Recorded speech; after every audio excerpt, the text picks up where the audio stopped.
关注总舵主，你啥菜都会煮。现在是菠萝的季节，那就今天用菠萝和五花肉做一个经典的粤菜糖醋咕噜肉。首先我们调一个糖醋汁，番茄酱、白糖各1勺，大半勺白醋，适量的盐，还有1大勺的清水，搅拌均匀备用。五花肉我们去皮之后，然后切成小方块。下面准备配料，洋葱的话我们只要一点点，然后切成小块。青红椒切成菱形片，搭配一下颜色。削好的菠萝我们把它1开4，中间的心因为比较硬的，我们把它去掉，然后切成小块。五花肉的话我们稍微的腌制一下，一点点的底味就好了，加一点点的盐、鸡精、胡椒粉、料酒，还有1个蛋黄，抓拌均匀，腌制20分钟。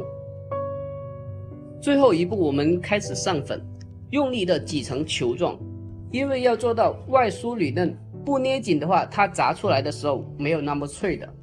油温我们一定要5成油温，中火炸至。刚下锅的时候不要动它，稍微炸至定型了之后再轻轻的搅动一下，炸到它浮面了之后就熟了，然后给它捞出来。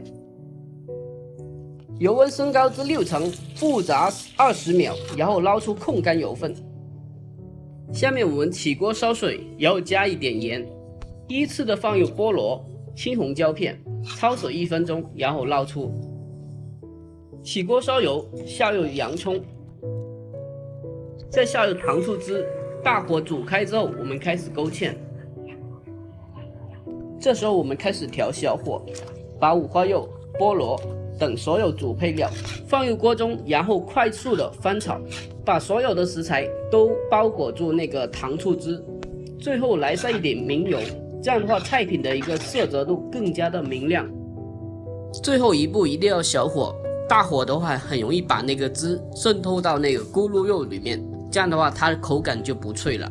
迅速的翻炒均匀，就迅速的出锅。酸甜开胃的咕噜肉，你有吃过吗？